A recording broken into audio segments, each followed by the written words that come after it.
The weather. We can't control it, but we take some comfort in knowing that we can plan around it. It's easy to plan a weekend camping trip or a barbecue around a rainy forecast. But when weather strikes violently, planning to prepare to save property and maybe even lives isn't so easy. At these times, we begin to understand how vulnerable we really are. We become spectators standing in awe at the forces of nature. Whatever happens, we learn to live with what's dished out. We adapt to our new environment. And the way we adapt becomes another force itself. In January of this year, almost on the heels of the Adirondack blowdown of 1995, Mother Nature unleashed again. Northern New York, along with portions of Maine and Canada, were thrashed and devastated by a massive ice storm. The paralyzing ice came over the course of several days. It left a wake of destruction and suffering never to be forgotten. It left a lot of work, rebuilding and adapting. It also left us with many questions. The New York State Department of Environmental Conservation, like many in northern New York, is working on answers. With support from Governor Pataki, the federal government, other state agencies, counties, private businesses, and citizens, we're making progress. In this program, we'll look back on the events of the January storm, and we'll talk with DEC staff who worked hard to help people and the environment adapt to the changes brought by the storm. We'll try to answer some of these questions. Will your trees survive? DEC experts Mike Birmingham and Dave Smith examine tree damage and point to examples. What effect did the storm have on animal habitats? And what are the prospects for hunting various game species? DEC wildlife biologist Bob Inslerman highlights the facts on habitat changes. Were dams weakened from raging water? And what happened to sewage while treatment facilities were without power? We'll hear from DEC's Dominic Fontana. Is it safe to hike in the woods? What are the fire dangers? Forest Ranger Tom Gliddy offers sound advice. Where can you get answers and help? And finally, what are the chances of this happening again? All this in the next half hour. And I remember just prior to the 11 o'clock news on Tuesday, the models came in and I looked at them and I couldn't believe what I saw. I mean, this was something I had literally never seen before. It was very obvious we were going to see a major ice storm.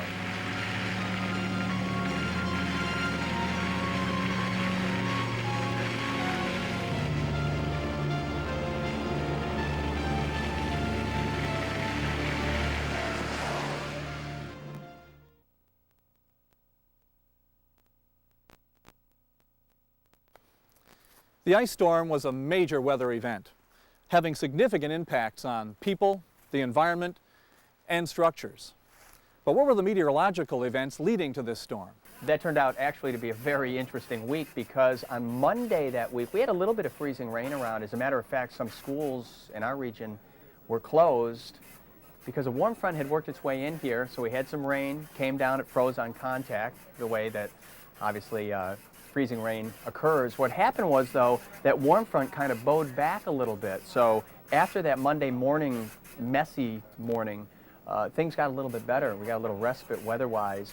And then the storm came in earnest on Wednesday. The warm front worked its way back in, and with the warm air aloft above the surface of the earth, it rained, and it rained, and it rained, and it rained literally for days. There were many areas around here that saw 5 inches of rain, which is a lot of rain no matter what. But when it's freezing on contact, because we had temperatures in the upper 20s to near 30, 31 degrees at times, but normally upper 20s, so it just all froze. So we saw the ice literally thickening on branches, on power lines, on everything. And day after day, as it became thicker and thicker, obviously the problems just mounted. And before you knew it, we had a humongous problem on our hands. Humongous is one way of putting it. As homes and businesses were darkened and lost heat, many were forced to shelters. Stores quickly sold out of heaters, generators, and other necessities brought on by the lack of power. Niagara Mohawk and NYSEG repair crews quickly found themselves overwhelmed. In many cases, crews couldn't even access downed poles and lines because roads were impassable. The Department of Environmental Conservation forest rangers, conservation officers, operations personnel, and others were called on to help. Approximately 370 DEC workers took part in the relief effort. The devastation was amazing. It was just 3 days of ice buildup on the trees, over 2 inches of ice on a lot of branches. The whole trees knocked down, a lot of limbs, especially hardwoods, maples, aspens, pines to tamarack, cedar. So it looked just as if somebody had exploded a bomb at treetop level and wiped out all the tops of the trees. When we initially arrived, the devastation was just overwhelming. It was something we could not imagine, even after having heard the reports of the way the weather had been and the quantity of ice that had built up. To ensure the protection of human health and safety and to restore power, the focus was turned to opening roads. Well, our first priority was to open access to as many people as possible. Initially, that was very difficult because as fast as we would open an area, it would close in behind us. It was a very labor-intensive project to initially cut and then remove and perhaps chip some of the material, because even after it was cut, it still remained in the road. So the Department of Corrections was able to offer us practically an unlimited amount of manpower, which helped tremendously. Basically a week trying to get all the town, county roads together. We were coordinating with the state police who were doing reconnaissance work, Clinton County Highway Department, all the town highway departments. Basically, they were telling us which roads needed to be worked on, and we would go out there and we would open them up. Plus, our ECOs are used to working in adverse situations, be it rain or snow or whatever it is. They're outfitted with their dress, their uniform equipment, their vehicles, and they were just very instrumental at getting the job done. Prior to 1996, most of our equipment was quite antiquated, 20, 30 years old, but because of the microburst in 1995, we were able to purchase some replacement equipment back then. So it's kind of an ironic situation where one disaster let us do better than the next disaster. As road clearing forged ahead, many continued their temporary residence in one of the many shelters. Others, staying in their homes, especially in remote areas, were visited by relief workers. A few got a personal call from Governor Pataki as he traveled damaged areas. Oh, where are you going to go? We don't know. Somewhere south. You going in one of the shelters? No. Okay, so you're just going to... DEC conservation officers, foresters, forest rangers, operations personnel, and other DEC volunteers rolled up their sleeves for the long days and nights ahead. A major part of our tasks were checking on the elderly and such, people that hadn't been contacted by their family members who were outside the area. They would make the calls. Of course, they were home wherever they were watching the news, and they couldn't get anyone to respond to the phone because the phones weren't working. So we spent a lot of time knocking on doors, checking on people who hadn't been heard of. And that was probably a pretty gratifying experience, being able to find out that they were well cared for, taking care of themselves, or in fact in a shelter. Well, we did everything from pumping out cellars to hooking up generators to individuals. We cleared village streets, town roads. We assisted in shelters. I know in one shelter we maintained our generators for them, and we also provided a fuel truck so they could keep their generators going. The rangers had a command post. The rangers and the conservation officers had a command post up in St. Lawrence County. We assisted them, and we maintained their equipment. In fact, we maintained the equipment for all the various program people during this time.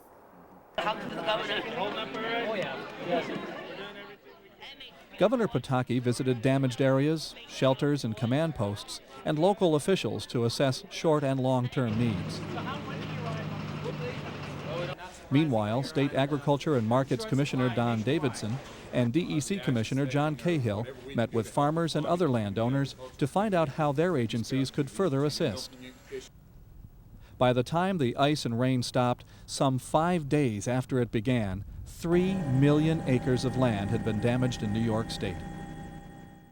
As the sun reappeared, an unfamiliar landscape emerged.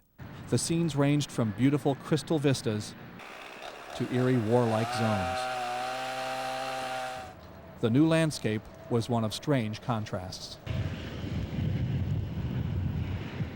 Perhaps the most astonishing feature was the size of the affected area.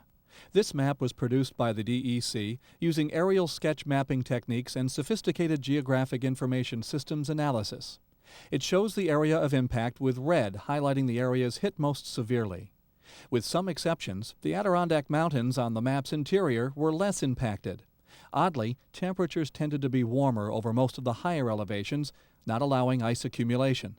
This accounts for less damage in general in the Adirondacks.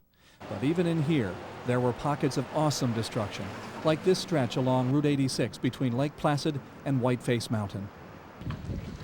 While the State Department of Environmental Conservation is focused mostly on land, water, and wildlife issues raised by the storm, other human impacts can't be ignored. The storm claimed the lives of 9 people, most of whom died of carbon monoxide poisoning from use of gas heaters with insufficient ventilation. Also, the toll on dairy farms was significant. There were heavy losses of livestock and milk. Recouping these losses will be difficult. When we return, we'll look at environmental impacts on the North Country and talk with DEC experts about short and long-term effects and recovery. The ice storm, in a nutshell, did in a few days what wildlife managers spend years doing, and that's altering the habitat to benefit certain species of wildlife.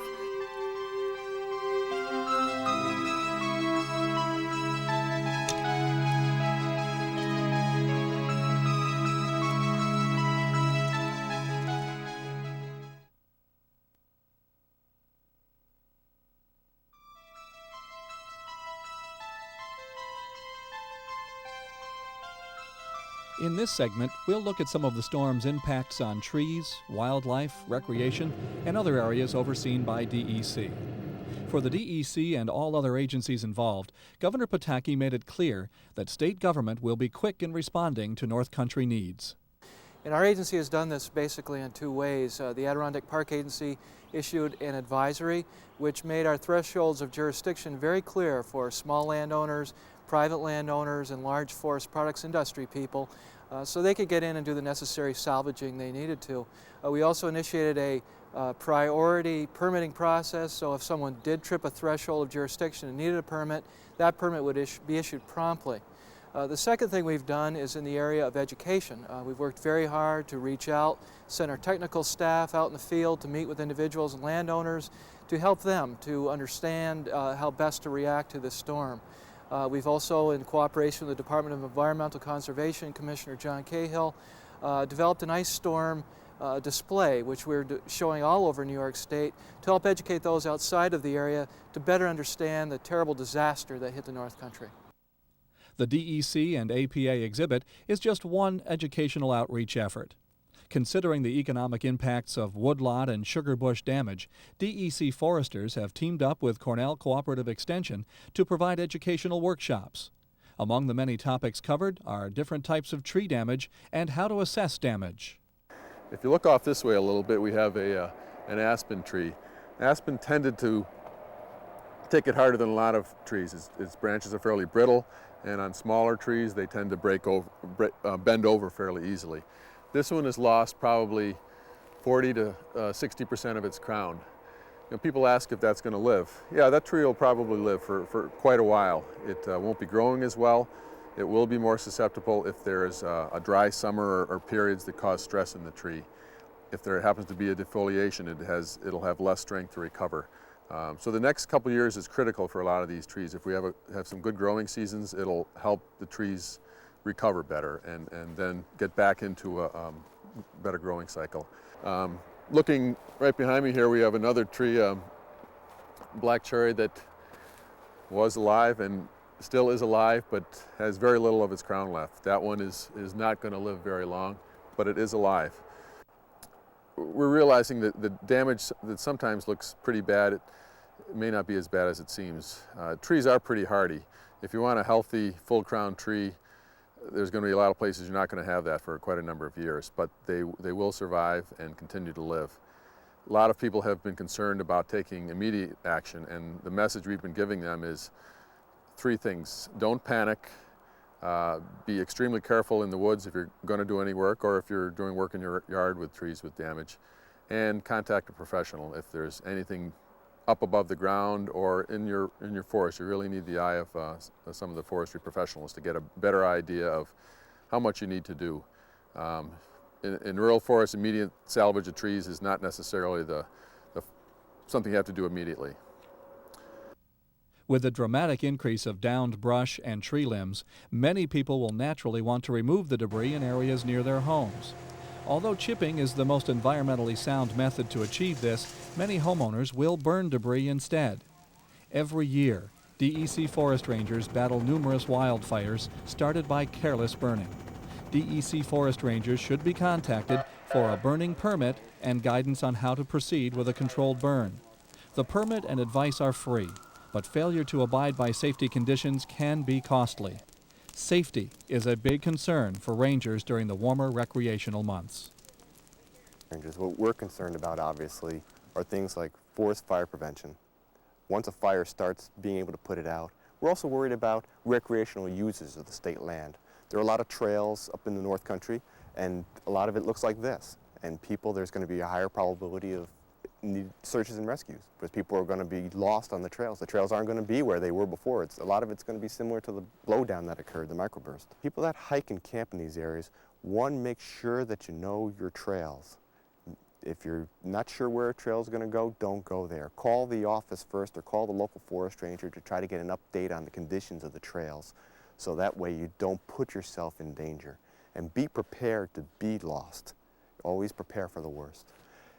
People that are using campfires, especially, they're going to have to be very careful of where they have their campfires and campfire safety. Make sure that it's out when they leave, because any smoldering embers, a wind blows up, with all the fuels on the ground, the potential for a major wildland fire exists. So they have to be very, very careful. Other forms of recreation like hunting and trapping are also affected, but the newly created habitat may not be all that bad.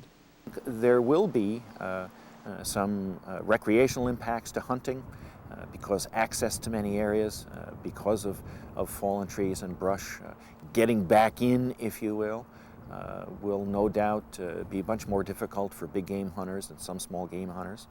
If they can do it, though, they may find actually heightened rewards, increased success, because where a lot of the debris has fallen will ultimately attract a variety of wildlife species or game species. The other thing, too, all of the debris that is left now on the forest floor provides a tremendous amount of cover for small mammals, for reptiles, for amphibians, and it is a form of regenerating or rejuvenating the soil. And my advice to people would be not to try to clean up the forest floor, to try to leave that brush and that debris there as habitat for a whole host of wildlife species.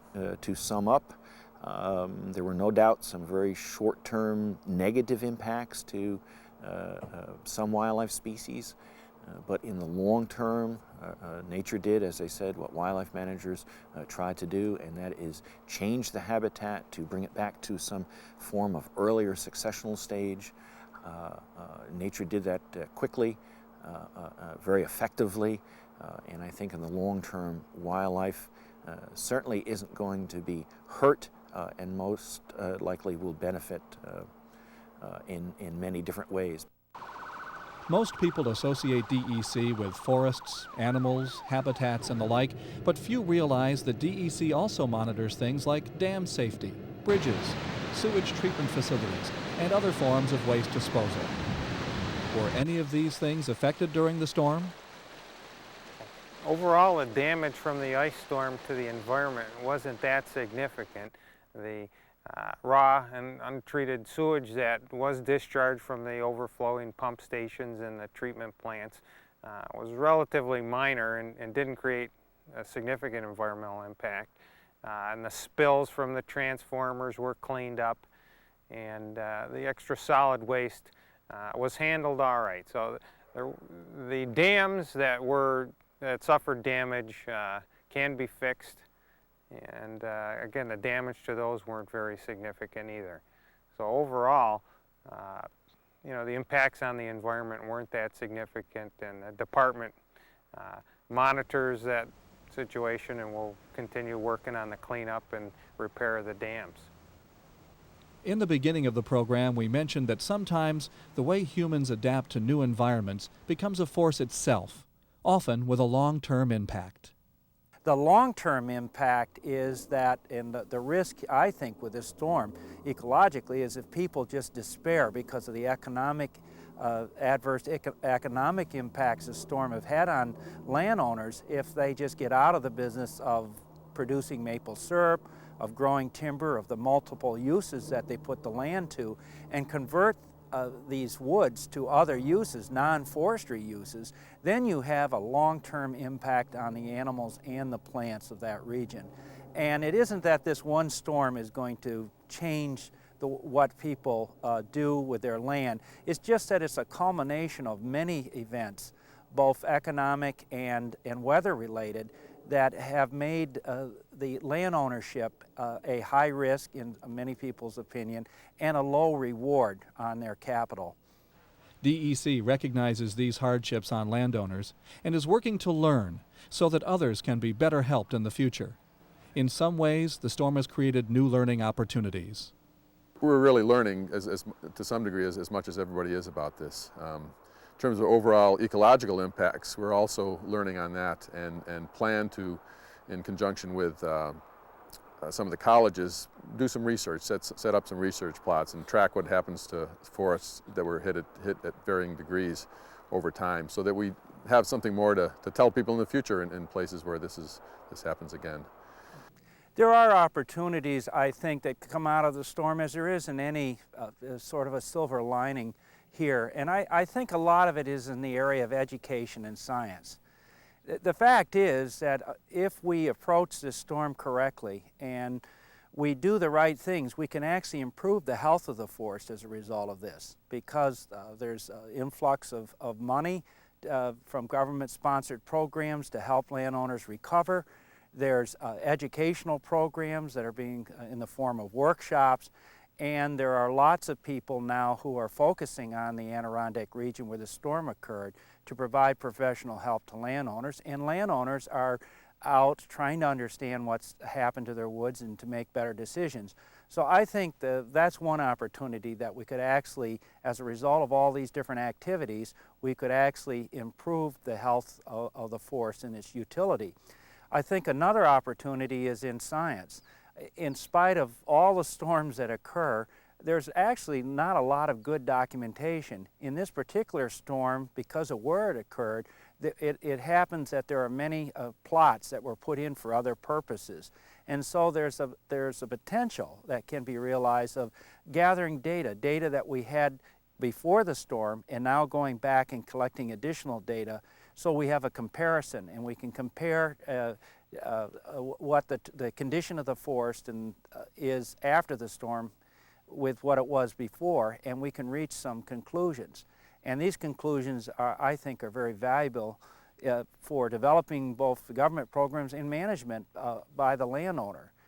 And so I see that there are some opportunities. It isn't all bad. It's happened before. What are the chances of it happening again here? When we return, we'll answer the question.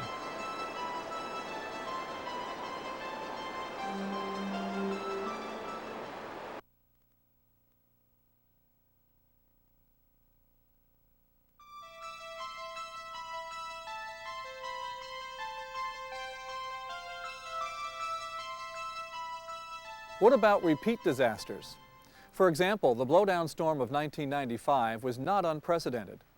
In 1950, the Adirondacks had a similar event impacting 500,000 acres. And there was a severe ice storm in the North Country in the early 1940s. Back then, with less media coverage, no electronic devices, and lesser reliance on electricity, it may not have appeared as bad. Still, we tend to wonder, was the January ice storm a freak storm event, or is it likely to happen again? Like any other forecast, we can only try to predict. We had a bit of an indication of what could happen because they had been hit so hard in parts of Canada, southern Ontario and especially southern Quebec. But it's one of those deals where you just never believe it could happen to you or to us, and of course it did. An awful lot of people have said, could this ever happen again? I would be shocked if this ever happened again in our lifetime. I really would. I think this was a once-in-a-lifetime deal, and I don't think it'll ever happen again. I really don't. As the North Country recovers and adapts, the Department of Environmental Conservation will continue its effort to provide assistance. This summer, workshops are being conducted with Cornell Cooperative Extension to help businesses and municipalities recover from storm damage. Call your DEC regional office in Watertown or Raybrook for dates and locations. Additionally, the U.S. Forest Service, working through the New York State DEC, is providing funding authorized by Congress. This aid is intended to help forest-related businesses, woodland owners, maple syrup producers, villages and communities in their long-term recovery efforts. The environment, like the weather, is always changing, sometimes more quickly than others. Fortunately, like the plants and animals, we find ways to adapt. A good thought to keep in mind as we continue with our recovery in the North Country.